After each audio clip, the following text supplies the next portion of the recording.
नमस्ते। कल जो हम लोगों ने सुप्रामेंटल शिप के बारे में पढ़ा वो भविष्य दर्शन नहीं है, वो एक वर्तमान में होने वाली घटना है जो घटित हो रही है और जिसके बारे में माँ हम सबको थोड़ा सा परिचय देती हैं। और वो केवल एक घटना नहीं है जो घटित हो रही है, उसमें सीमा का एक सक्रिय रोल है। उन्होंने स्पष्ट कर दिया था कि ये ना तो कोई अनुभव है, ना कोई विजन है, ना कोई फ्यूचर का दर्शन है, ये एक घटना है जिसमें वे पार्टिसिपेट कर रही थी। और उस घटना के बारे में जो उन्होंने हम सबको शेयर किया, हम सबके साथ, उसका केवल एक ही प्रयोजन था कि हम लोगों को पता होना चाहिए कि किस दिशा में हम जा रहे हैं। जैसे एक महाप्रलय के समय राजा सत्यव्रत नाव में बैठा के ले जाते हैं लोगों को, तो हम सब एक नाव में जा रहे हैं उस ओर, और उसके लिए जो तैयारी होनी चाहिए, जिन चीज़ों की आवश्यकता है, क्योंकि नाव में तो हम बैठ गए, अब हमारे ऊपर है वो कितनी बार बैक एंड फोर्थ होता है। तो इट्स मच बेटर जब जाना है उस दिशा की ओर, तो क्यों ना हम लोग सत्यनिष्ठा के साथ जितना अधिक संभव हो स्वयं को उस दिशा में, उस लक्ष्य की ओर अपने आप को उत्सर्ग करें। ये उसका प्रयोजन है। लेकिन इसके साथ एक और चीज़ जुड़ी है कि ये तो उन लोगों की बात है जो खुले हैं, जो किसी ना किसी रूप में अब नई सृष्टि के लिए तैयार हैं। लेकिन उनका क्या जो खुले नहीं हैं?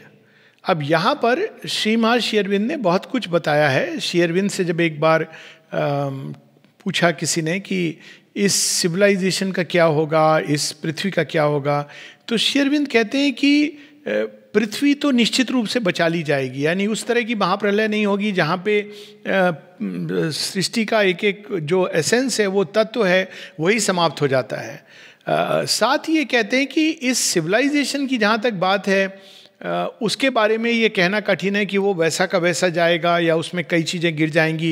यानी उस चीज़ को उन्होंने खुला छोड़ा था कि मनुष्य की प्रेजेंट सभ्यता, ह्यूमन बींग्स इन टोटलिटी नहीं डिस्ट्रॉय होंगे। ह्यूमन बींग्स तो इवोल्यूशन के लिए आए हैं, लेकिन जो मानव सभ्यता जिस तरह से डिस्टॉर्ट होकर के डेवलप हुई है, जिसका पूरा ध्यान बहिर्मुखी हो गया है, जो केवल अब प्राण के लिए जी रही है, प्राण के कंफर्ट के लिए, डिज़ायर्स के लिए, कामनाओं के लिए, अपने माइंड के ग्रूव्स में अटकी हुई है, केवल अपने अहंकार के लिए जी रही है, उस सभ्यता का क्या होना है, ये चीज़ वो देख रहे थे।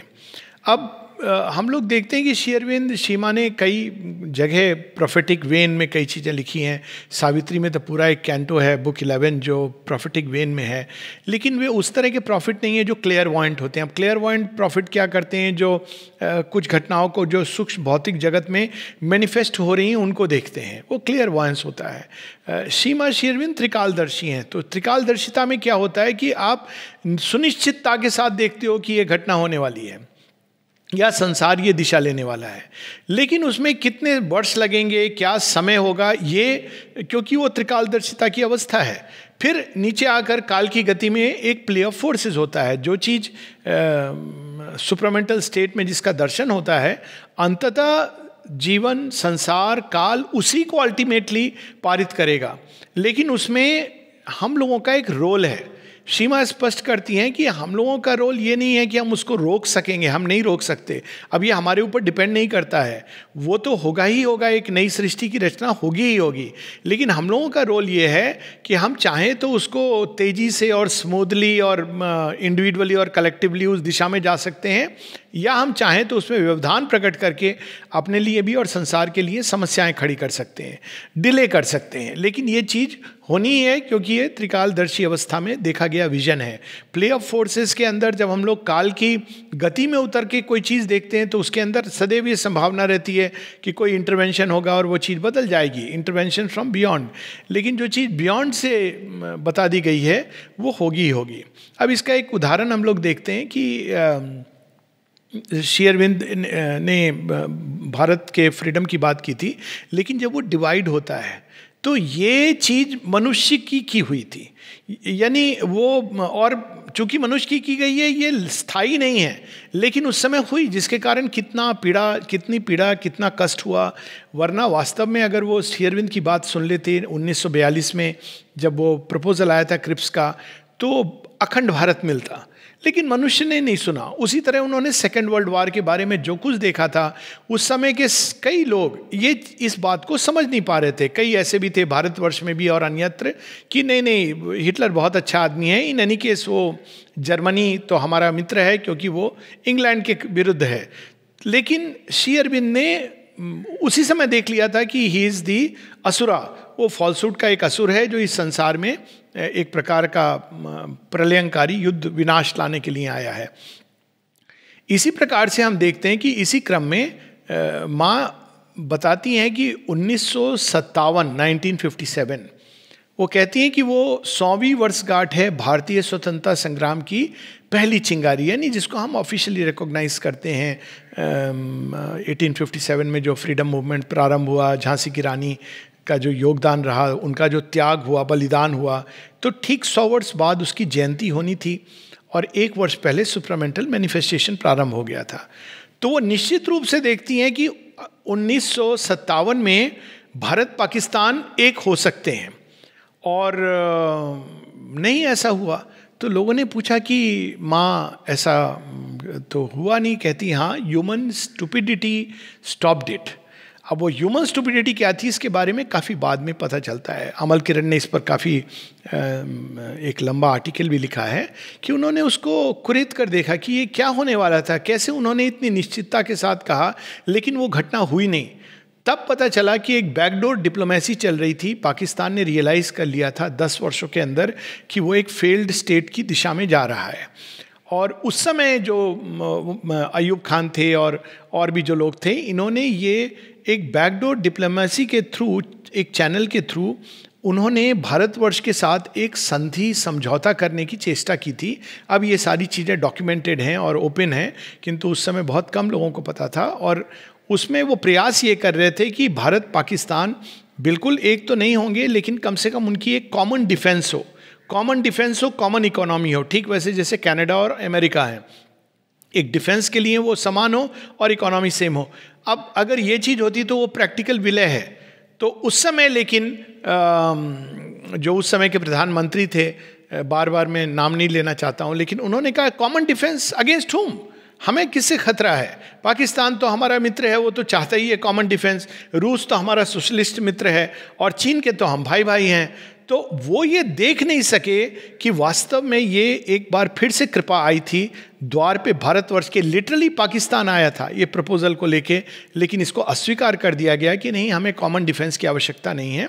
और उसका परिणाम ये हुआ, या जो भी हुआ वो हम लोग देखते हैं, वो बड़ा भयंकर परिणाम है। अभी तक भारत उसको भुगत रहा है।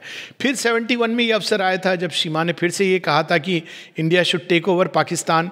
एग्जैक्टली ये वर्ड्स नहीं, लेकिन उन्होंने इसी आशय से कि नो कंटिन्यू द फाइट, लेकिन संधि विराम कर दिया गया इत्यादि, ये सब बातें हुई। तो ह्यूमन प्ले और डिवाइन विल, इन दोनों के बीच एक खेल चलता है, व्यक्तिगत स्तर पे भी, सामूहिक स्तर पे भी। और अल्टीमेटली वही होगा जो डिवाइन विल है, उसको टाला नहीं जा सकता, लेकिन डिले किया जा सकता है, कॉम्प्लिकेशंस किए जा सकते हैं। एक दूसरी बात हम लोग ये देखते हैं कि जब सीमा कोई भी चीज़ देखती हैं तो उसको बार बार टेस्ट करके, सीमा श्री अरविंद दोनों, तो अब उन्होंने जब कोलैबोरेशन विद मटेरियल नेचर की बात की थी, तो 1958 के बाद जब कोलैबोरेशन नेचर ने स्वीकार किया, तो हम देखते हैं कि न्यू होराइजन शुगर मिल्स खुलता है। तो लालजी भाई वास्तव में एक टेक्सटाइल मिल खोलना चाहते थे, और माँ इंसिस्ट करती है नहीं शुगर मिल खोलो। तो वो कहते हैं लेकिन यहाँ तो शुगर केन होता नहीं है, कहाँ से लाऊंगा इत्यादि, टेक्सटाइल का तो मुझे एक अनुभव है। माँ कहती नहीं, तुम प्रारंभ करो।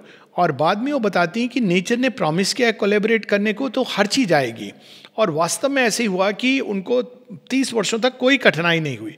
वो वापस जाना चाहते थे अफ्रीका, तब माँ ने कहा कि अगले 50 वर्षों तक, युगांडा से बाद में जो घटनाएं हुई वो हम सब जानते हैं, ईदी अमीन इत्यादि, जो कष्ट क्लेश नरसंहार हुआ, माँ ने कहा मैं अगले 50 वर्षों तक अफ्रीका में केवल अंधकार ही अंधकार देख रही हूँ। तो जितनी जल्दी तुम समेट करके सब कुछ यहाँ आ सको उतना अच्छा है।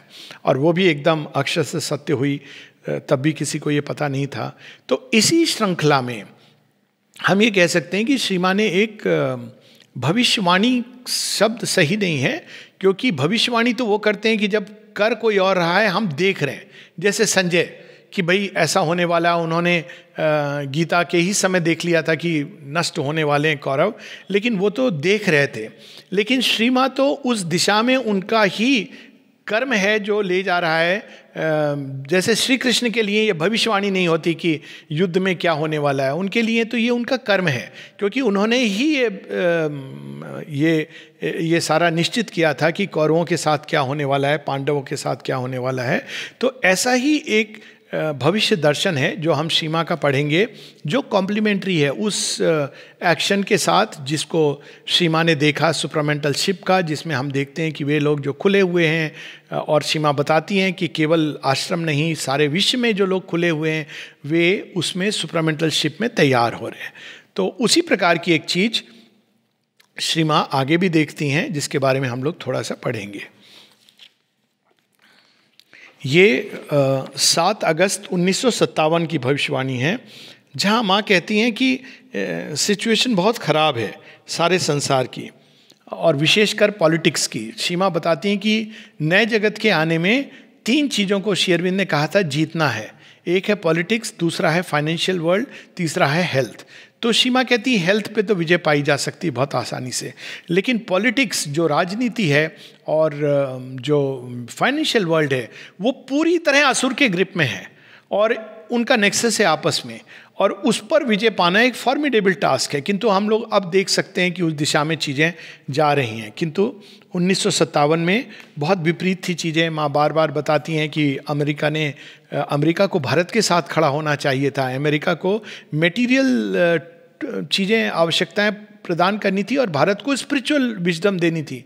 लेकिन ये क्या, अमेरिका तो पूरी तरह एडवर्स फोर्सेस का साथ दे रहा है और पाकिस्तान के साथ खड़ा है, यूएनओ में पाकिस्तान का पक्ष ले रहा है। ये सब सीमा ने बड़े सुंदर ढंग से उस समय बताया हुआ है। लेकिन अब हम देखते हैं कि एक शिफ्ट जो बैलेंस हो रहा है वो बहुत अच्छा है, लेकिन अगर पहले हो जाता तो कितना अच्छा होता। इसी कंटेक्स्ट में सीमा बताती हैं कि दोनों ऑपोजिट अभी फेस कर रहे हैं, एक पूरे केओस की संभावना, दूसरा एक नव विकास की संभावना। This is the condition of the earth. ये मातृवाणी खंड 9 169 169। This is the condition of the earth and it is not very bright. यानी अतिमानसिक जगत प्रकट होना प्रारंभ हुआ है, और वो बता रही हैं कि बाकी उसका क्या होगा उसके बारे में माँ चिंतित हैं। I have spoken about it to you several times already.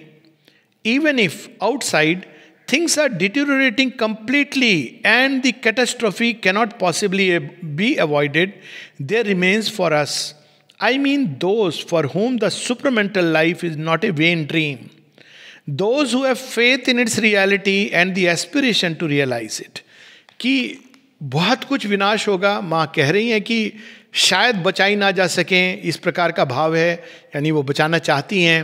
1960 में वो देखती हैं एक ग्रेट फ्लड जिसमें एकदम प्रलयंकारी जल प्लावित हो रही है पृथ्वी। वो ग्रेट फ्लड कोई फिजिकल चीज़ नहीं है, फिजिकल कारण भी बन सकते हैं, किंतु विश्व चेतना पूरी तरह संसार उसमें डूबता चला जा रहा है जो साधारण चेतना है। और वो देखती हैं कि उस पर वो एक मशीन प्रोपेल्ड नाव है जिस पर बैठ के वो जा रही हैं। उनके साथ पूरा संसार है और उनको एक स्थान पे पहुंचना है, और जैसे जैसे वो जा रही हैं फ्लड उनके पीछे पीछे आ रहा है। फाइनली अंततोगत्वा वो एक सेफ स्थान पे पहुंच जाती हैं, और ये स्पष्ट हो जाता है कि नहीं, संसार बच जाएगा, और वो पूरा पानी नीचे की ओर जाता है। तो ये सब अंदर के जगत में चल रहा था, और बाहर तो सब लोग सीमा है तो एक स्वर्णिम काल है। किसको क्या पता था कि अंदर में सीमा के क्या क्या घटित हो रहा है। तो फिर सीमा कहती हैं कि जिनको श्रद्धा है सुप्रामेंटल सत्य में, जिनके लिए केवल एक कल्पना या स्वप्न नहीं है, फिर कहती हैं एक बार, I don't necessarily mean those who have gathered here in Pondicherry in the ashram. फिर से वो कहती हैं 1957 का जो प्रारंभ का विजन है, एक्सपीरियंस है, कि अब ये चीज़ सीमित नहीं है यहाँ पे, यहाँ भी है, वहाँ भी है, सर्वत्र है। तो उनके ऊपर डिपेंड करता है जिनके अंदर फेथ है इस रियलिटी में, और स्पष्ट करती हैं कि ये चीज़ केवल अब यहाँ या एक विशेष वर्ग, ये चीज़ समाप्त हो गई है। But those who have as a link between them the knowledge Shri Aurobindo has given and the will to live according to that knowledge. तो वो कहती हैं कि बस ये दो चीज़ों की आवश्यकता है कि एक तो उन्हें श्रद्धा होनी चाहिए कि जो श्री अरविंद ने कहा है वो सत्य है, दूसरा उनके अंदर संकल्प होना चाहिए कि हम उस तरह से अपना जीवन जिएं.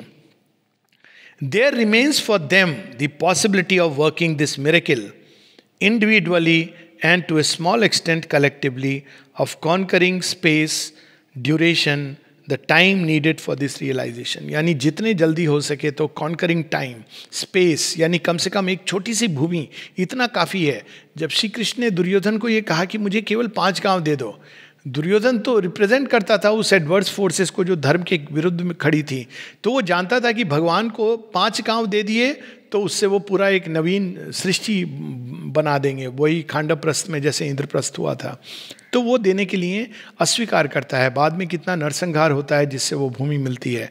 सो कॉन्करिंग स्पेस, कम से कम हमारा छोटा सा कमरा, एक जो कलेक्टिविटी है किसी भी स्तर पे, आजकल तो इंटरनेट कलेक्टिविटी हो गई है और मैं देखता हूँ कि बड़ा अच्छा प्रयास है कि लोग कुछ ये चाहते हैं कि नहीं उसमें व्यर्थ की चीज़ें नहीं, केवल माँ श्री अरविंद से रिलेटेड जो हम लोगों की अभिप्सा को पोषित करें, श्रद्धा को बढ़ाएं, वे चीज़ें, क्योंकि दैट इज़ ऑल्सो स्पेस जिसको कहते हैं डोमेन. वेबसाइट्स हैं तो ये स्पेस केवल एक फिजिकल स्पेस नहीं है, क्योंकि सीमा स्पष्ट कर रही हैं कि अब ये केवल कोई सीमित नहीं है कि केवल पौंडीचेरी या श्री अरविंद आश्रम में. सीमा स्वयं कह रही हैं कि ऐसे लोग हैं विश्व में, वे साथ में आए और एक स्पेस को, एक टाइम को, इसको वे कॉन्कर करें, भगवान के लिए जीतें.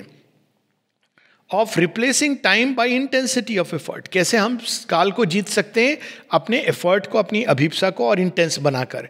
And going fast enough and far enough in the realisation to liberate themselves from the consequences of the present condition of the world. कि हम लोग, संसार में बहुत कुछ हो रहा है, हम लोग उससे विक्षुब्ध हो जाते हैं, हम लोग उसमें बहने लगते हैं, उसको सच मान लेते हैं क्योंकि वो सब जगह दिखाया जा रहा है, क्योंकि सब लोग इसी की बात कर रहे हैं तो हम उसको सच मान लेते हैं. हमें किसी भी ऐसे अपीयरेंस में विश्वास नहीं करना है. हमारी श्रद्धा एकनिष्ठ होनी चाहिए कि जो श्री अरविंद ने कहा है वही एकमात्र सत्य है. एक डॉगमेटिक रिजिड बिलीफ के रूप में नहीं, किंतु हमें उस पथ पे चलना है. बाकी सब फ्री हैं अपने अपने ढंग से सोचने के लिए, जाने के लिए, उसके कॉन्सिक्वेंसेस साथ में लेने के लिए, क्योंकि हम लोगों के लिए यही एक सत्य है जिसका दर्शन श्री मां की कृपा से हम लोगों को हुआ है. आगे वो कहती हैं, enjoy the protection that by this very realization they can be above these consequences and secure against them. तो ऐसे कॉन्सिक्वेंस होंगे जो विनाशकारी होंगे, प्रलयंकारी होंगे. प्रलय नहीं होगी, ये माने एश्योर किया है कि ये 7वीं सृष्टि है, इसमें प्रलय नहीं होगी, किंतु प्रलयंकारी तांडव नृत्य जरूर होगा. तो सीमा बताती हैं कि ये वे अपने आप को, इन जो कॉन्सिक्वेंसेस होंगे संसार में, ऐसा हो सकता है कि ये ग्रुप्स इंडिविजुअल्स से पूरी तरह अछूते रहें यदि उनके अंदर ये श्रद्धा है, और ये ग्रुप्स संसार में स्कैटर्ड है. Of making such a concentration of force, strength, light, truth, that by this very realization they can be above these consequences and secure against them. तो ये चीज़ें हम लोगों को अपने अंदर विकसित करनी है, ना कि वो डॉक्टर और वकील और इसके फिर में पढ़ना है. हमें सुरक्षा कोई गवर्नमेंट नहीं दे सकती, कोई डॉक्टर नहीं दे सकता. ये एक नए जगत का निर्माण हो रहा है, पुराने जगत को जाना है, विध्वंस होना है. सुरक्षा क्या दे सकता है? हमारे अंदर बढ़ता हुआ प्रकाश, सत्य के प्रति हमारी निष्ठा, शांति, श्री मां के प्रति श्रद्धा, खुलना, उनकी शक्ति से अपने अंदर अपने बल को बढ़ाना, अपने संकल्प को बढ़ाना. Enjoy the protection bestowed by the light and truth, by purity, the divine purity through the inner transformation. यहाँ प्योरिटी अगेन बता रही हैं वो कि वो प्योरिटी नहीं है जिसको हम समझते हैं मॉरल प्योरिटी. डिवाइन प्योरिटी भिन्न है. चैत्य बाहर आता है तो एक डिवाइन प्योरिटी आती है, एक बच्चे समान एक सहज भाव होता है. उस प्योरिटी की बात कर रही हैं. हम खुले रहते हैं भगवान की ओर, प्रस्तुत रहते हैं उनके सेवा के लिए. And that the storm may pass over the world without being able to destroy this great hope of the near future. That the tempest may not sweep away this beginning of realization. अब ये 57 में कितनी acute बात रही होगी, क्योंकि अभी अभी प्रकटन शुरू हुआ है. जब श्री कृष्ण जन्म लेते हैं तो तृणाव्रत आता है, स्टॉर्म, लिटरली स्टॉर्म आता है और उनको पालने से उड़ा करके न जाने कहाँ ले जाता है. लेकिन अंत में तृणाव्रत का अंत होता है और श्री कृष्ण मुस्कुराते हुए आते हैं और बढ़ते आते जाते हैं। लेकिन श्री कृष्ण के जन्म के साथ ही हम देखते हैं कि कंस इतनी जल्दी गिव अप नहीं करता है। एडवर्स फोर्सेस, होस्टाइल फोर्सेस इतनी आसानी से गिव अप नहीं करती हैं, वो पीछा करती हैं इस नए जगत का कि नहीं। अंतर ये है जो सीमा बताती हैं बाद में कि now it is a losing battle. ये 62 में विशेषकर वो बताएंगी फाइनल विक्ट्री की बात। लेकिन अब ये बैटल में उनकी हार निश्चित है, अब ये विक्ट्री सर्टेन है सुप्रामेंटल जगत की, लेकिन वो प्रयास करेंगी। तो हमें क्या करना है वो बता रही हैं। Instead of falling asleep in an easy quietude and letting things happen according to their own rhythm, कि जीवन जैसे चल रहा है, जो हो रहा है वैसे चलने दो. If one strains to the utmost one's will, ardor, aspiration and springs up into the light, then one can hold one's head higher. One can have in a higher region of consciousness enough room to live, to breathe, to grow and develop above the passing cyclone. जो समुद्र में तैरते हैं वो बताते हैं कि एक जो महत्वपूर्ण चीज है कि अपने सिर को ऊपर रखो, वो ले जाएगा कहाँ कहाँ भागे, लेकिन सिर अगर तुम ऊपर रखना जानो, क्योंकि ये हैवीएस्ट पोर्शन होता है, तुम डूबोगे नहीं. तो ये चीज हम लोगों का सर इस तूफान के ऊपर रहे. कैसे ऊपर रहे? उस अभिप्सा की इंटेंसिटी के द्वारा, आर्डर के द्वारा. हम ये सब देख के विचलित नहीं हो कि अरे ये हो रहा है, वो हो रहा है, बहुत कुछ होगा. ये तो कुछ भी नहीं है. ये तो एक कालखंड है जिसमें एक युग परिवर्तन है, जिसमें बहुत कुछ होना ही है. फिर वे 19 मार्च 1958 में अब वो एक बहुत ही आगे की भविष्यवाणी करती हैं. आजकल हम लोग कहते हैं कि इस पूरे संसार में एक टेंशन है, क्योंकि हम लोग इतने सुसुप्त हैं कि हम जैसे एक व्यक्ति कहता है कि जीवन तो बड़ा खुशहाल है हम, लेकिन बुद्ध कहते हैं कि वो पीड़ा है, क्योंकि बुद्ध उसको दूसरी दृष्टि से देख रहे हैं. एक कीड़ा है, उसको बड़ा मजा आता है लौटने में कीचड़ में, लेकिन कोई दूसरा व्यक्ति उस पर जो डेवलप्ड है वो कहता है ओह बेचारे का क्या दुर्भाग्य है कि देखो वो इसमें लौट रहा है. तो सीमा 1958 में मनुष्य की दशा, उसके भी पहले वो दुर्दशा देखती हैं और उसको देख करके कहती हैं, one thing seems obvious, humanity has reached a certain state of general tension. अब उस समय तो इंटरनेट भी ऐसा कुछ नहीं था, संभावना खुल गई थी और इस तरह की चीज़ें नहीं थी, इतनी हैक्टिक लाइफ फिर भी नहीं थी कि हम कह सकें कि माँ आपने टेंशन कहाँ देख रहे हैं. लेकिन सीमा ने उसको देखा और वो बताती हैं, tension in effort, in action, even in daily life with such an excessive hyper activity. अब देखिए उस समय सीमा देख रही है हाइपर एक्टिविटी. अगर लोगों से पूछेंगे तो कहेंगे अरे 1950s में सब इतना अच्छा था, भीड़ नहीं थी, सब शांत था, 2-4 मोटर गाड़ी थी. लेकिन ये एक अंदर में कोई चीज़ फूटना चाह रही थी. जैसे एक माँ जो गर्भ धारण करती है वो जानती कि अब शिशु हाइपर एक्टिव हो रहा है, क्योंकि अब वो बाहर आना चाहता है. एक मुर्गी जान जाती कि अब चूजे के डेवलप हो चुका है और अब वो अंदर रेस्टलेस हो रहा है, एक मुझे चोंच मारने की ज़रूरत है. वैसे ही श्री माँ भाप जाती हैं कि वो मनुष्यता अब एक ऐसे स्टेट में चली गई है हाइपर एक्टिविटी के. अभी भी हम देखते हैं क्योंकि अब वो फूटने की प्रक्रिया प्रारंभ हो गई है. सो wide spread A trepidation that mankind as a whole seems to have come to a point where it must break through the resistance and emerge into a new consciousness, or else fall back into an abyss of darkness and inertia. ये 296 page पर हम लोग पढ़ रहे हैं, मातृवाणी खंड 9.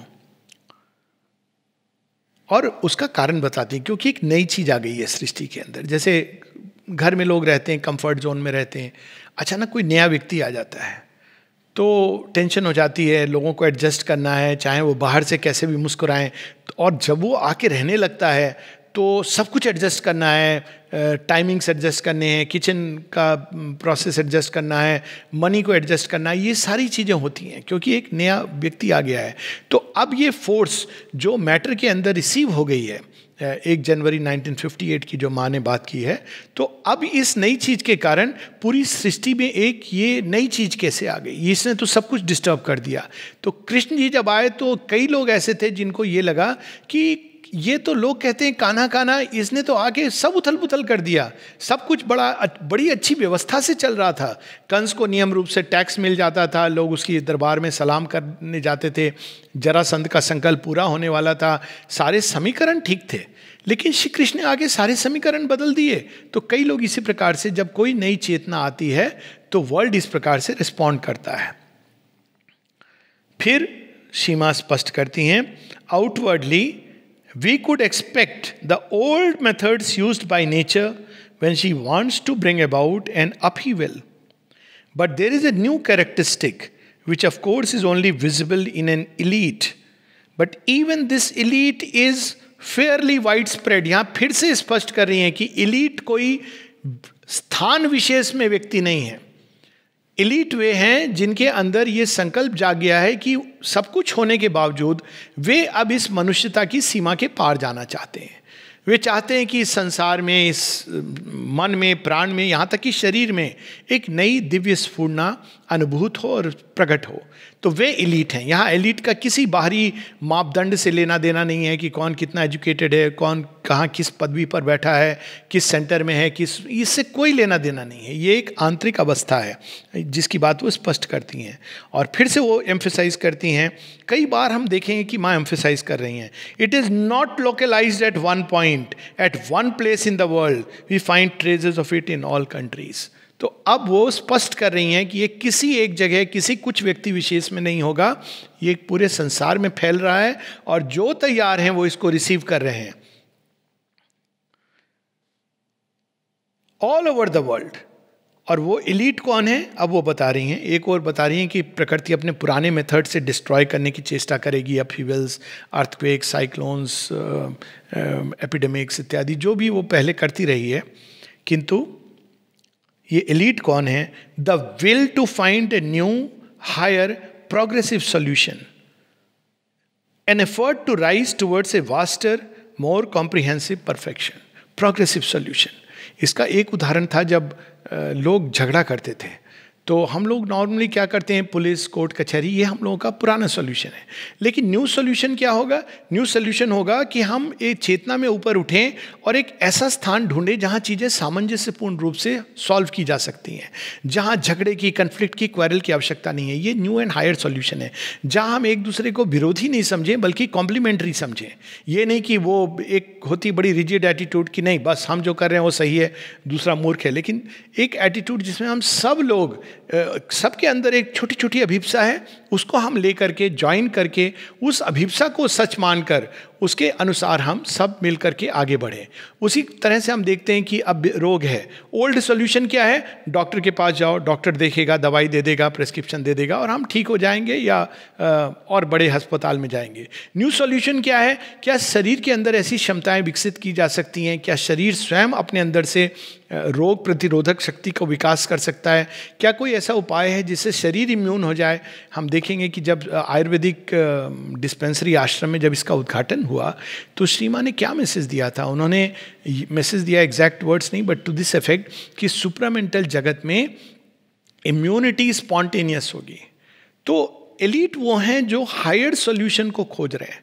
पुराना solution तो यही है कि साथ हैं, झगड़ा हुआ तोड़ डालो, वकील को इन्वॉल्व कर लो, डॉक्टर को इन्वॉल्व कर लो, पंडित जो प्रीस्ट है, मौलवी है, यही पुराने जगत के सॉल्यूशंस हैं। जो सॉल्यूशन नहीं है, राहु को शांत कर दो, केतु को शांत कर दो एस्ट्रोलॉजिकल उपाय से, ये पुराने जगत के सॉल्यूशन है जो हमको एक दासत्व में बांधे रहते हैं। किंतु नए जगत का जो सॉल्यूशन है बिल्कुल भिन्न है। श्री अरविंद बताते हैं ये सब ह्यूमन साइकिल में, कहते हैं जैसे जैसे मनुष्य विकसित होगा उसका साइन होगा कि वो आउटर मशीनरी पर विश्वास नहीं करेगा। पुलिस, लॉ, ये चीज़ें, एडमिनिस्ट्रेशन एक स्टिक लेकर के चीज़ें कर रही है, इसकी आवश्यकता नहीं रहेगी। लेकिन अगर हम विकसित नहीं हैं तो इन चीज़ों की आवश्यकता है और ये इसका एक साइन है, संकेत है कि हम विकसित नहीं हैं।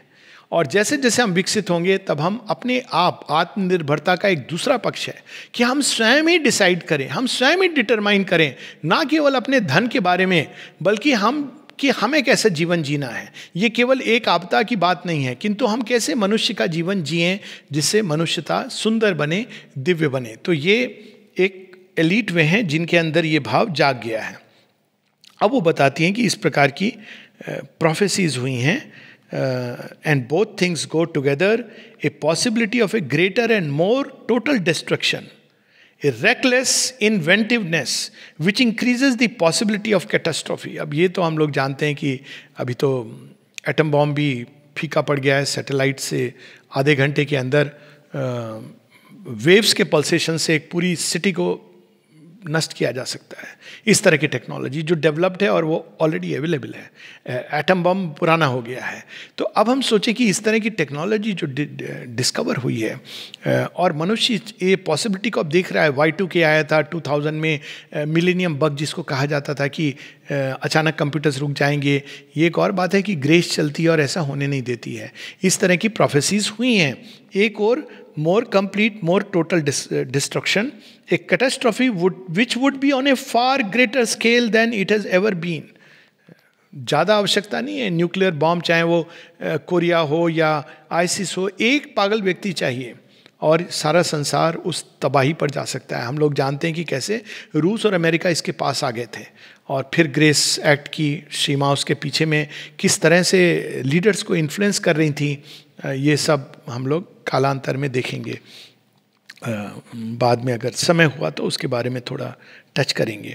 तो एक और तो ये है, and at the same time, और साथ ही द बर्थ और rather the manifestation of much higher and more comprehensive ideas and acts of will which when they are heard will bring a wider, vaster, more complete, more perfect remedy than before.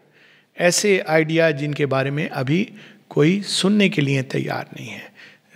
स्मरण आती हो कथा, कथा है जैसे लोग legend सच हैं क्या? एक कथा है। कथा का अर्थ है संकेत, कि मंकी वर्ल्ड में उथल पुथल हो रही है और सारे मंकीज़, एक मंकीज़ का जो UNO है वो बैठ करके डिस्कस करते हैं कि भाई क्या करना चाहिए, पेड़ कम हो रहे हैं और ये हो रहा है वो हो रहा है, ये समस्याएं हो रही हैं, तो मंकी पॉपुलेशन बढ़ गई है।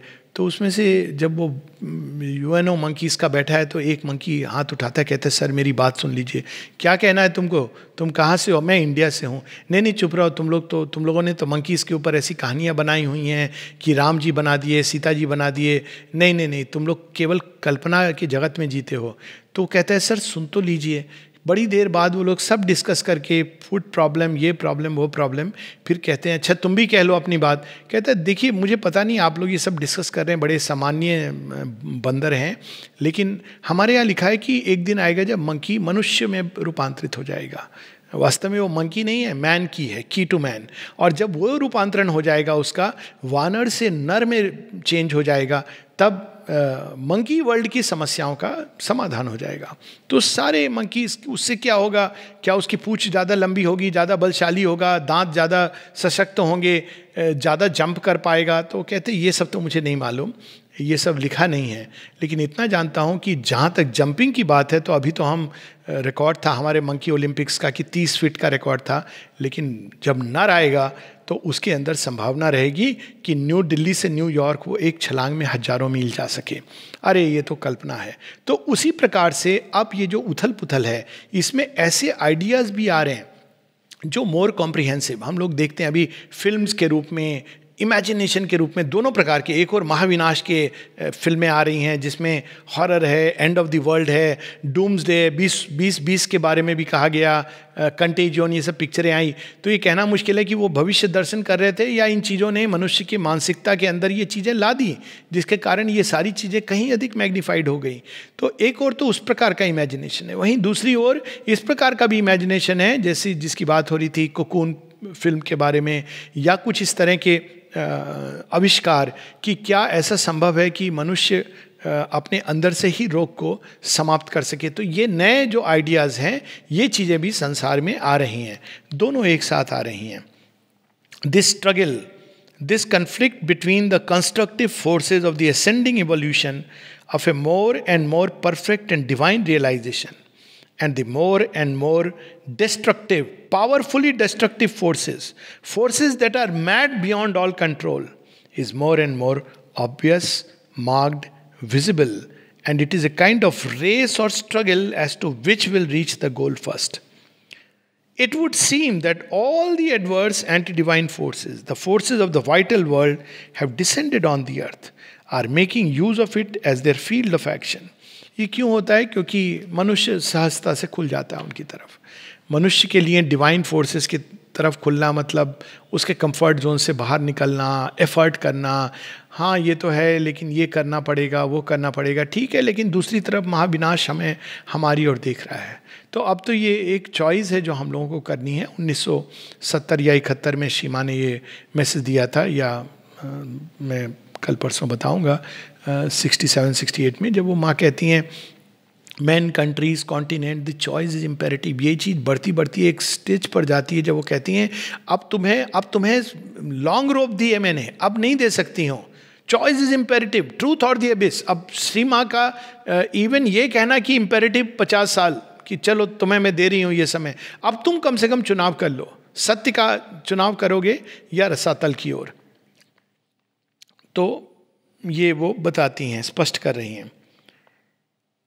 फिर वो कहती हैं कि दो प्रकार से ये भी एक ग्रेस होगी, ये जो जिसको हम विनाशकारी चीज़ें कहती हैं, और कहती हैं ग्रेस के दो रूप हैं, एक शांति, और वो तो निश्चित है कोई भी कार्य हम करें नई चेतना में हम अशांत अस्थिर भाव से तो नहीं प्रवेश कर सकते हैं. वहीं दूसरी ओर वो कहती हैं कि शांति के अलावा एक और जो एस्पेक्ट है ग्रेस का वो है प्रोग्रेस. और प्रोग्रेस की बात वो करती हैं, there is another aspect of the divine grace, the aspect of progress which will be victorious over all obstacles, the aspect which will propel humanity to a new realization which will open the doors of a new world. तो grace ही आएगी, और किसी के लिए वो एक mask पहन कर आएगी इस तरह का जिसमें मनुष्य भयभीत होगा देख करके और कहेगा हे प्रभु आपकी शरण में जाना है. वो भी ठीक है, जैसे विभीषण के लिए ग्रेस इस प्रकार से आई कि रावण ने उसको अपने राज्य से निष्कासित कर दिया, लेकिन वो ग्रेस थी क्योंकि इसलिए वो भगवान की शरण में आ गया. तो ग्रेस कोई ज़रूरी नहीं कि उस तरह से आए कि हम अपने कंफर्ट जोन में बैठे रहें और ग्रेस हमारे सब काम सुचारू रूप से चलते रहें. वो एक एस्पेक्ट है ग्रेस का, लेकिन एक दूसरा एस्पेक्ट है जो हमको प्रगति की ओर ले जाता है. अब इस वेन में बढ़ते बढ़ते माँ कहने लगती हैं this opens up roads of realisation into the future. और फिर वो बताती हैं कि even if individual transformation is not always permissible और possible, there will be a kind of general uplifting, a harmonization of the whole, which will make it possible for a new order, a new harmony to be established, and for the anguish of the present disorder and struggle to disappear and be replaced by an order which will allow a harmonious functioning of the whole. ये भी हम लोग देख रहे हैं. ये बड़ा interesting चीज़ हो रही है कि अब व्हाट्सएप जो जिसमें बहुत कुछ सर्कुलेट हो सकता है, लेकिन कई बार एक एवरेज ह्यूमैनिटी कई बार बहुत अच्छा लगता है ये देख के कि उनका एक एटलीस्ट हायर माइंड के लेवल की थॉट आ रही है जहाँ वो समझ पा रहे हैं कुछ चीज़ों को जो शायद हमसे एक जनरेशन 2 जनरेशन पहले के लोग बिल्कुल नहीं समझ पाते थे. तो वो चीज़ एक स्वतः ही मनुष्य के अंदर जाग रही है, और ये एक बहुत सुंदर संकेत है. इस तरह के संकेत हैं कि एक मनुष्यता का एक ग्रुप डेवलप हो रहा है जो जिसको हम कह सकते हैं कि वो शायद रूपांतरण पूरा उसके लिए तैयार नहीं है, लेकिन कम से कम एक हायर ह्यूमैनिटी के लिए तैयार हैं, जो लिंक बनेगी जिसमें से फर्दर रूपांतरण की ओर जाएंगे. We must rise above, spring up into light and harmony. ये दो चीज़ें बहुत आवश्यक हैं, ज्ञान, प्रकाश, क्लैरिटी, साथ में हार्मनी, सामंजस्य. भगवान का काम कभी डिसहार्मनी, असामंजस्य, तोड़ डालो, इसको अलग कर दो, इस तरह से नहीं होता है. वो हर चीज़ों को ऊपर उठाते हैं. और fall back down into the simplicity of a healthy unperverted animal life. या फिर जो हैं वो कई लोग वापस पशु की योनि में चले जाएंगे, जो बात गीता में श्री कृष्ण कहते हैं कि मैं उनको धीरे धीरे उन बर्थ्स में, आसुरिक बर्थ्स में कास्ट करता हूँ. But those who cannot be lifted up, those who refuse to progress will automatically lose the use of the mental consciousness and will fall back to a subhuman level. यानी वो अपनी intelligence को खो देंगे क्योंकि उन्होंने इसका उपयोग नहीं किया, हृदय के भाव को खो देंगे क्योंकि उन्होंने उसका सदुपयोग नहीं किया, और धीरे धीरे वो एक पशु समान एक जाति जो धीरे धीरे एनिमल लाइफ के साथ कालांतर में इंटीग्रेट हो जाएगी. फिर माँ बताती हैं 3 फरवरी के एक्सपीरियंस का स्मरण कराती हैं और बताती हैं कि ह्यूमन नेचर की एक परवर्स साइड है जो केवल अपनी निम्न वृत्तियों की चेष्टा में लगा रहता है। निम्न वृत्तियों में यही सब है, केवल भोजन, मैथुन, यही सब चीज़ें, भय, कैसे मैं और धन कमाऊं, कैसे मैं अपना एम्पायर एक्सटेंड करूं, एम्बिशन, इसी चीज़ में वो लगा रहता है। और सीमा अचानक ये सब देखती हैं तो वो कहती हैं मेरे अंदर एक प्रार्थना जगी लाइक ए वेदा। वो ये नहीं कहती हैं वेदों में जैसी प्रार्थना, कहती हैं लाइक ए वेदा, यानी वो ट्रूथ प्रेयर है। O Lord, this is what must disappear. और वो क्या है, माँ बताती हैं कि उन्होंने इस परवर्सिटी को देखा जो पेट के अंदर एक नासूर की तरह देखा है, like a huge abscess expressing greed, और की चाह, वाइस, धोखाधड़ी, जानबूझ के लूट खसोट, नाना प्रकार के डिप्रेव्ड टेस्ट, क्रूडनेस, वल्गैरिटी जिसको हम कह सकते हैं, सॉर्डिड डिज़ायर, यानी एक डिज़ायर होती है जो हेल्दी होती है, लेकिन एक सॉर्डिड डिज़ायर जहाँ जो हम लोग देखते हैं कई बार जब वो चीन में जो सारा वो बैट को खाना और इस तरह की, ये भोजन में एक हेल्दी डिज़ायर भी होती है, एक अच्छे टेस्टी भोजन की, वो एक अलग चीज़ है। लेकिन विकृत चीज़ों की जो डिज़ायर है, इवन शरीर के ऊपर नाना जगह वो आजकल जो टैटूज़ बनते हैं, उसके बारे में भी श्री अरविंद, जब हम सावित्री पढ़ेंगे तो उसमें देखते हैं कि वियर्ड पैटर्न्स एस्ट ऑन फ्लैश, यानी इस प्रकार की जो वृत्तियां हैं और जो मनुष्य उसको जस्टिफाई करेगा और उस दिशा में मूव करने लगेगा, मानो यही उसके सौंदर्य का एक आइडियल है। तो ये सब चीज़ें वो बताती हैं, which finds it satisfaction as no animal would in grossness and specially in perversity. कि पशु बेचारे इतने ऐसे नहीं होते हैं। सीमा उदाहरण देती है कि एक पशु को जब ड्रिंक्स दी गई तो उसने पहली बार चखा, उसको अच्छा नहीं लगा, उसने वो अल्कोहल को दूर कर दिया। लेकिन जब दोबारा दिया गया तो उसने, बंदर ने उसको उठाया और फेंक के मारा जिसने दिया था। सीमा एक कहानी बताती है, क्योंकि वो समझ गया था कि इसका टेस्ट भी खराब है, इसका प्रभाव भी खराब है। लेकिन मनुष्य के अंदर ये परवर्सिटी है। और देखिए हम कितने परवर्स हैं। इवन अगर हम देखें एडमिनिस्ट्रेशन की धन के लिए हम इस परवर्सिटी को एनकरेज कर रहे हैं कि एक ऐसे युग में हम जी रहे हैं जिसमें आज की तारीख में सारे मंदिर मस्जिद देवालय बंद हैं लेकिन मंत्रालय खुले हुए हैं। क्यों? क्योंकि उससे धन आता है। ये सारी चीज़ें एक परवर्सिटी का लक्षण है, एक ग्रीड इंसान के अंदर, एक डिप्रेविटी ऑफ टेस्ट। उसका हम कुछ भी कह लें लेकिन जस्टिफिकेशन नहीं है। तो वो कहती है दिस मस्ट डिसअपियर। और फिर वो बताती हैं कि इसी के कारण मनुष्य पशु से भी गया गुजरा होता है। That misery, the mental misery, the vital perversity, it is that which cannot change, doesn't want to change, and those who belong to this type of humanity are condemned in advance to disintegration। ये श्री माँ की वाणी है, इसको हम नहीं रोक सकते। ये एक जिस चीज़ को श्री कृष्ण, बिल्कुल यहाँ पे ऐसा दर्शन है जब वो उन्होंने जो कविता है जिसमें वो बताते हैं कि देख ले रश्मि रथी, जिसमें श्री कृष्ण बताते हैं कि देख दुर्योधन, तू मुझे तो बांधने की चेष्टा कर रहा है, अब देख मैं जो तुझे दिखा रहा हूँ वो तू देख। और फिर वो बताते हैं कि देख सब कुछ मेरे ही अंदर है, मैं ही डिसाइड कर रहा हूँ, मैं ही ओरिजिन हूँ, मैं ही अंत हूँ, मैं ही मध्य हूँ। और तू देख इसमें मैं तुझे दिखा रहा हूँ कि तेरा ये निर्णय पूरे विश्व को, इस समय रणभूमि शवों से पटी हुई है, तू देख ले कि तेरा शव इसमें से कहाँ पर है, अब ढूंढ यहाँ किसमें तू है। तो इस प्रकार के पावर से ये बहुत पावरफुल भविष्य दर्शन है जिसमें वो कहती हैं and those belong to this type of humanity, जो बदलना नहीं चाहती, are condemned in advance to disintegration. That is the meaning of original sin, the perversion which began with the mind.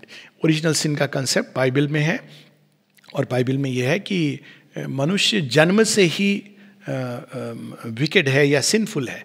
अब ओरिजिनल सिन वेदांत में है कि नहीं, जन्म से हाँ हमारे अंदर डिवाइन नेचर है, लेकिन इस चीज़ ने उसको कवर कर लिया है। तो यहाँ पर माँ उसको बता रही हैं कि वो किस चीज़ ने कवर कर लिया है, मेंटलाइजेशन। हम हर चीज़ को इंटेलेक्ट से समझना चाहते हैं, एनालाइज करके, मानो मन के पास वो शक्ति है, मन के पास सामर्थ्य नहीं है अगले क्षण क्या घटित होने वाला है उसको देखने का, लेकिन फिर भी हम मन की शक्ति पर गुमान करते हैं। तो उसको माँ ओरिजिनल सिन बता रही हैं। That part of humanity of human consciousness which is capable of uniting with the supermind and liberating itself will be completely transformed. It is advancing towards a future reality which is not yet expressed in its outer form. The part which is closest to nature, to animal simplicity, will be reabsorbed into nature and thoroughly assimilated. But the corrupted part of human consciousness, which allows perversion through its misuse of the mind, will be abolished. जो अपने मन को, हृदय को, प्राण को, देह को भगवान की दिशा में ले जाएंगे, सदुपयोग करेंगे, वो इवॉल्व करेंगे. बाकी जो इसका मिसयूज करेंगे, दुरुपयोग करेंगे, स्वार्थपरक जीवन जिएंगे, केवल मैं और मेरे लोग और मेरा एक छोटा सा संसार, उसके बारे में सोचेंगे, वो ultimately it is going back towards animal nature. This type of humanity is part of an unfruitful attempt which must be eliminated. Just as there have been other abortive species which have disappeared in the course of universal history. जैसे dinosaur चले गए, जैसे mastodon चला गया, जैसे sloth चला गया, जैसे वो एलिफेंट जो कभी सेबर टूथ टाइगर चला गया, उसी प्रकार से ये परवर्टेड साइड है ह्यूमैनिटी का जो डिसअपेयर हो जाएगा. अंत में माँ कहती हैं कि कुछ प्रॉफिट्स ने इस तरह की चीज़ें देखी हैं. कईयों ने मायन कैलेंडर है जो 2012 में प्रेडिक्ट करता था, रुक जाता है, मानो उसके बाद अब संसार का एक पूरा युग समाप्त होगा. नॉस्ट्रेडेमस है जिसने प्रेडिक्ट किया. एडगर केसी जो काफ़ी क्लोज आता है प्रेडिक्शन के, जिसने कई तरह की चीज़ें प्रेडिक्ट की. एक पर्शियन गल्फ, सीरिया, लेबनान के वार की प्रेडिक्शन की थी. सेल्फ प्रोपेल्ड मशीन जो जिनमें कहीं बाहर से फ्यूल नहीं चाहिएगा, तो वो चाहे हम सोलर कह लें या भविष्य में मंत्र, जैसे पुष्पक विमान चलता था, इस प्रकार का मंत्र चालित जो मशीन होगी. फिर वो उन्होंने ये भी प्रेडिक्ट किया था कि वो भी, उनको स्लीपिंग प्रॉफिट के नाम से जाना जाता है. एडगर केसी अमेरिकन मिस्टिक थे, 1877 में जन्मे थे. I think middle of 20th century में, 1900 समथिंग ही डाइड. और उन्होंने कहा था कि मनुष्य अपने जीवन को लंबा कर सकेगा कई उपायों से. पर एक चीज़ जो उन्होंने इंटरेस्टिंग कही थी, वो कहते हैं कि इन सब के थ्रू काफ़ी उथल पुथल होगी, एक 5th रूट रेस संसार में आएगी. और वो रूट रेस एक हायर ह्यूमैनिटी होगी जिसका भगवान के साथ एक नए प्रकार का संबंध होगा. लिटरली वो एक स्पिरिचुअल इवोल्यूशन की बात कहीं ना कहीं देखते हैं. लेकिन नेचुरली वो कब होगा, कैसे होगा, ये चीज़ वो नहीं देख पाते हैं वो लोग, क्योंकि वो कर नहीं रहे हैं. वो बाहर से उनका एक ये दर्शन है. तो शीमा बताती हैं कि कुछ प्रॉफिट्स ने, बाइबल में है इस तरह की, बुक ऑफ रेवलेशन में है, एपोकैलिप्टिक विजन की बात है, सेंट जॉन जो वो बताते हैं कि महाविनाश होगा और उसके बाद एक आर्मेगेडॉन की बात करते हैं जिस पर फिल्म भी बनी थी. लास्ट बैटल होगी अंधकार और प्रकाश के बीच, जिसके बाद एक प्रकाश का, शांति का, सामंजस्य का युग आएगा जो हजारों वर्ष तक चलेगा. तो वो बताती हैं कि certain prophets in the past have had the apocalyptic vision, but as usual things were mixed and they did not have together with their vision of the apocalypse the vision of the supramental world which will come to raise up the part of humanity which consents and to transform this physical world. ये चीज़ उस समय थी नहीं, वो इसको देख नहीं पाए कि ये कैसे होगा, क्या होगा, इस चीज़ को उन्होंने नहीं देख पाए. अब वो अंत में हमेशा आशा के साथ समाप्त कर रही हैं इस पूरे प्रॉफिटिक विजन को. वो ये नहीं कह रही हैं कि सब कंडेम्ड हो गए हैं, पहली बात है. वो कह रहे हैं कि एक लार्ज पोर्शन ह्यूमैनिटी का डिसइंटीग्रेट करेगा. कौन सा? Pervert side. अब ये इसमें डरने की बात नहीं है. वो तो ये माँ कहती है for a sadhak there is nothing to fear. तो ये है कि हम और सिंसियर बने और अपनी अभिप्सा को जागृत करें, हमारा समर्पण और कंप्लीट हो. यही बस एक बात है. फेथ हमारा बिल्कुल दृढ़ हो, यही एक चीज़ है. और अगर हम परवर्सिटी की तरफ जाएंगे तो हम विनाश को आमंत्रण दे रहे हैं. तो बस इतनी सी बात बता रही हैं. और फिर वो एक बड़ी अद्भुत बात कहती हैं जिस पे समाप्त करती हैं ये 19 मार्च 1958 के वार्तालाप को. So to give hope to those who have been born into it, even जो इस परवर्सिटी में जन्म ले चुके हैं, into this perverted part of human consciousness. क्योंकि संसार का ये अवस्था है, उसी में मनुष्य जन्मता है. कई चीज़ें वो उससे श्वास के साथ लेता है. माँ कहती हैं इस संसार में तुम श्वास लेते हो तो पॉइजन लेते हो. इसीलिए वो एक क्षेत्र बनाना चाह रही थी जहाँ ये भय, फॉल्सहुड, इसका पॉइजन प्रवेश ना करे. तो ये संसार में हम बर्थ ही एक perverted part of human consciousness है. They have taught redemption through faith. तो इन प्रॉफिट्स ने क्या कहा कि क्या कौन बचेगा? जिनकी श्रद्धा होगी, लेकिन वो उस पूर्ण सत्य को नहीं देख पाते थे। तो वो श्रद्धा कहते थे एक विशेष भगवान में श्रद्धा, या एक विशेष मसीहा में श्रद्धा, या एक विशेष अवतार में श्रद्धा। श्री कृष्ण भी गीता में ये कहते हैं कि अहम त्वा सर्व पापेभ्यो मोक्षयिष्यामि मा शुचा। बाइबल में भी ये लिखा है कि I am the path and I am the goal and I am the way. तो यहाँ किसी एक लेकिन व्यक्ति की बात नहीं हो रही है। यहाँ जो श्रद्धा है वो इसमें कि those who have faith in the sacrifice of the divine in matter will be automatically saved. अब यहाँ पे श्री कृष्ण की बात ज़्यादा कंप्लीट है कि मैं ही इस धरती पर आया हूँ उतर करके मनुष्य को एक नए जगत की ओर ले जाने को, एक नई संभावना की ओर, एक नया युग धर्म देने के लिए। तो अब हम जब देखें तो केवल जिनको ये श्रद्धा है कि भगवान ने ये जड़ तत्व अपने ऊपर लिया, यानी अवतार, अगर हम इसकी बात करें तो अवतार, श्री अरविंद के योग में अवतार एक बहुत इंपॉर्टेंट सिद्धांत है।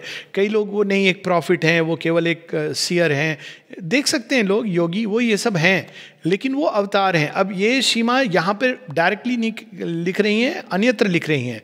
वो यहाँ कह रहे हैं जिनको ये फेथ है कि भगवान ने मानव रूप धारण किया, वो मैटर के अंदर उन्होंने अपने आप को ही सैक्रिफाइस किया, तभी तो जड़ तत्व के अंदर ये संभावना है डिवाइन बनने की। तो प्रथम अवतार से बात कर रही हैं कि पहली बार जब भगवान इस मर्त रूप को धारण करते हैं, चाहे वो मत्स्य अवतार हों और अवतार की श्रृंखला में कल की स्वयं श्री अरविंद सीमा, तो यहाँ ये डिफरेंट है फ्रॉम गॉड्स। गॉड्स कभी अवतरित नहीं होते, वो अपना ऊपर रहते हैं, कभी कभी उनका अंश किसी मनुष्य में आ जाता है, लेकिन भगवान अवतार लेते हैं। तो ये केवल वेद पूरा कर सकते हैं। और redemption through faith, those who have faith in the sacrifice of the divine in matter will be automatically saved in another world by faith alone, without understanding, without intelligence. केवल ये श्रद्धा मात्र होना कि भगवान मनुष्य बने, कि भगवान ने इस जड़ तत्व के अंदर छलांग लगाई, जो माँ प्रारंभ से स्टोरी बताती हैं, स्टोरी ऑफ क्रिएशन, कि divine has gone into creation. ये क्रिएशन अपने आप एक माया, कोई घटित होने वाली घटना नहीं है, एक्सीडेंट नहीं है, भगवान ही ये सृष्टि बन गए हैं। ये भी एक sacrifice of divine in matter है। तो जिनको ये श्रद्धा है, उन्होंने कोई ग्रंथ नहीं पढ़ा, कुछ समझ नहीं आता, कोई अंडरस्टैंडिंग नहीं है, लेकिन केवल इस श्रद्धा के कारण वे बच जाएंगे। अब यहाँ पे वर्ड है इन अनदर वर्ल्ड, वो वर्ल्ड जो ये इसका प्रारंभ करती हैं 3 फरवरी के, उससे जो फॉर्म हो रहा है हमारे भौतिक जगत के बिल्कुल करीब, एक लेयर की तरह है। बार बार इसकी बात बताएंगी कि they will find themselves in that world. फिर से स्मरण आता है एक व्यक्ति जिनकी मृत्यु के बाद सीमा कहती हैं कि उनके अंदर केवल ये था कि एक उत्साह था कि मुझे श्री अरविंद का कार्य करना है, और एक इस उत्साह मात्र के कारण जब वे शरीर छोड़ते हैं तो सीधा वो श्री अरविंद की सोलर लाइट में चले जाते हैं। मृदु हैं, उनको केवल ये उत्साह है, उनको केवल ये कि ये भगवान है, मुझे इनके लिए लुचि बनानी है, बैड टेम्पर है, सब कुछ है, लेकिन ये है कि भगवान का मुझे दर्शन करना है। और उनके लिए रोज वो प्रसाद रूप में सबरी की तरह ले जाती हैं लुचि और बना के, लेकिन हट है कि मैं बिना श्री अरविंद को देखे हुए नहीं जाऊंगी। और सीमा बताती हैं कि इवन हर सब कुछ है, बैड टेम्पर है, ये वो है, लेकिन she is being taken up into Shri Aurobindo Dham. They have not seen the supramental world, nor that the great sacrifice of the divine in matter is the sacrifice of involution, which must culminate in the total revelation of the divine in matter itself. वो सब वो नहीं समझ पाते हैं, लेकिन उनको बस इतना विश्वास है कि भगवान मनुष्य बन के आ गए, इतना काफ़ी है उन्हें त्राण पाने के लिए। कोई आवश्यक नहीं कि वो रामायण के ऊपर बहुत बड़े बड़े भाष्य लिखें और चर्चाएं करें, इतना काफ़ी है कि केवट की तरह या शबरी की तरह उन्हें ये श्रद्धा हो कि ये भगवान है, इनके स्पर्श मात्र से मेरा जीवन जो अभी जड़ पाषाण है वो दिव्यता में रूपांतरित हो जाएगा। नमस्ते।